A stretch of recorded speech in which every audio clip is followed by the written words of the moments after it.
Hello, and welcome to the first episode of Living the Dream podcast, which is an Atlanta Dream exclusive podcast. We talk about everything that consists of the Atlanta Dream. Kind of, if you go into some history, some episodes might go into, some of the future things that, we might like to see as an Atlanta Dream fan, as people who cover the Atlanta Dream. I'm very excited. I know that there's a lot of confusion as to, this channel was once called ICB Media, and as to why it's not called ICB Media. Certain things happen, and what I can say is, I did not intend for any of this to pan out the way that it did, but I am optimistic at what the future holds, and so I'm going to hold up my end of the bargain and continue to produce Atlanta Dream videos for you guys. I'm not going to speak on behalf of my former co-host. I will allow you guys to reach out and speak to him and find out what his dealings are and what he feels and whatnot. But I'm perfectly content with continuing this channel as Atlanta Dreams, Living the Dream podcast, an exclusive podcast for Atlanta Dream. That is it. So to kind of get into Atlanta Dream and what's been going on, they have been making moves for players. They have been making moves for executives. And so to kind of give you guys a real brief understanding of what the Atlanta Dream have been doing, I'm going to start off with the executive side. So what moves they have been making. So we already know that Dan Padover and Tanisha Wright are our new GM and our new coach. That is wonderful. That is great. I feel like they are great additions on the positive aspects. I feel like Tanisha Wright being what she was in Las Vegas, what Dan was in Las Vegas, I feel bringing them on, they can do 10 to 15 times more than what they did for Las Vegas, for Atlanta right now, and we need that. So another individual comes from a big $6 billion market, okay? The NFL, Dan Gad, is our now VP of Senior Growth, okay? This is a new position in the franchise. They have never had this position before, so this is something that they are trying out.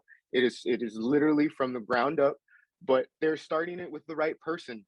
Dan Gad was the Senior Director of Digital Strategy, making them the number one NFL team in MVP index rating. Not too sure exactly what that is. I will be back on that for you guys, so that way you guys can get a brief understanding of what that is. But he's very excited to be a part of new leadership, and his track record and just everything that he's done for every organization that he's been a part of, it is unbelievable. The list of people that he has helped, the organizations, Mercedes-Benz, Allstate, Chicago Bears, that's just 3 out of a plethora of agencies and organizations that he has been a part of that has excelled and he's helped grow and mold. So happy to have Dan Gad on Atlanta Dreams, their executive roster is what we can say. But to get into the roster side now, Atlanta Dreams free agents that we have signed currently, we brought back Tiff Hayes on a 1-year, $215,000 deal. I'm happy about that. I'm happy to see her in possibly a bigger role than what it was last year. We brung in Nia Coffey. She previously was on the Sparks. Before that, she was an Atlanta Dream. So 1 year, $130,000 contract.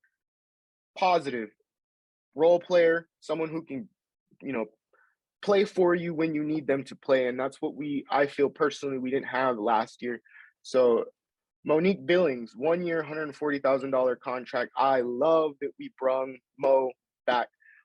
Paying her what she has deserved is what she needs. $140,000. I mean, I would rather have seen a multi-year contract, but I'm not going to get into the business aspect or even the personal aspect. I don't really know what that was. I'm just happy to see that she is back in an Atlanta Dream uniform. Then we do this blockbuster, in my opinion, trade for Erica Wheeler. In exchange, we send off Kennedy Carter, getting rid of that confusing situation, and Atlanta receives a 2022 and a 2023 second and first round pick. So I think that's an even trade. I mean, if you look at Erica Wheeler's track record, I mean, that's the crossover queen, in my opinion. So happy to have her on there. I feel every single person so far that I've stated is good as a positive role model on the floor, good in the locker room, and they're willing to play. I've yet to see any of these individuals show me a sign that they didn't want to play for the dream. They didn't feel the dream. They weren't, in a sense, living the dream. So I'm happy. I'm happy. So getting into another trade that we had, Kia Vaughn, 1 year contract, $110,000. Phoenix Mercury receives a third round draft pick, 2023. I think that's an even trade. Kia Vaughn was very, very vital for Mercury in the postseason. So I think she's going to be very vital for us, throughout her whole tenure with the Atlanta Dream. So I'm happy about that. And the earliest trade, or it wasn't even really a trade, we acquired her off of waivers from the Phoenix Mercury. That was the first acquisition that we had during the offseason, if I'm not mistaken. So Megan Walker coming on, her contract $70,000. I believe next year it goes to about $79,000. So all in all, our cap space is looking really, really good. I know we're still below the salary minimum, so we do have to sign a couple more players in order for us not to get penalized. But that also opens the door for us to save some cap space for next year to potentially go after, say, a Breanna Stewart, or go after any individual that has an opting out contract that is a superstar. This is the year for us to show them that we have a core unit that plays hard. All we need is that one person, maybe even two, you know?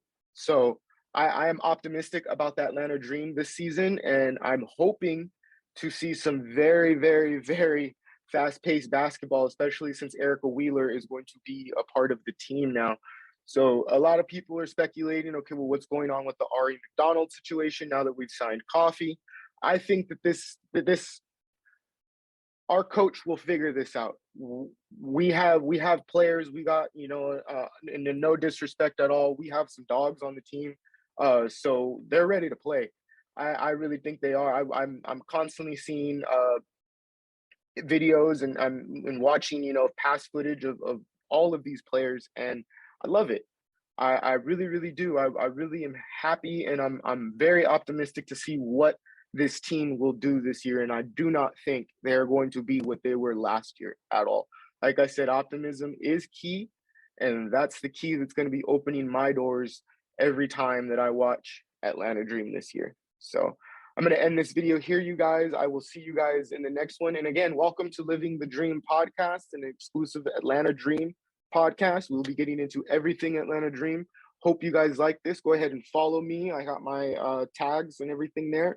And go ahead and follow Atlanta Dream Podcast. We're on Twitter currently right now, getting the Instagram page ramping up. We're going to get some Spotify, Apple Podcasts, and we're also working on some Twitch as well. I got some people that are very interested in collaborating and working with me, and working with Living the Dream Podcast. I'm actually working on a website too, livingthedream.com. So this is just the beginning. So I hope you guys really do like these videos. And again, I will see you guys in the next one.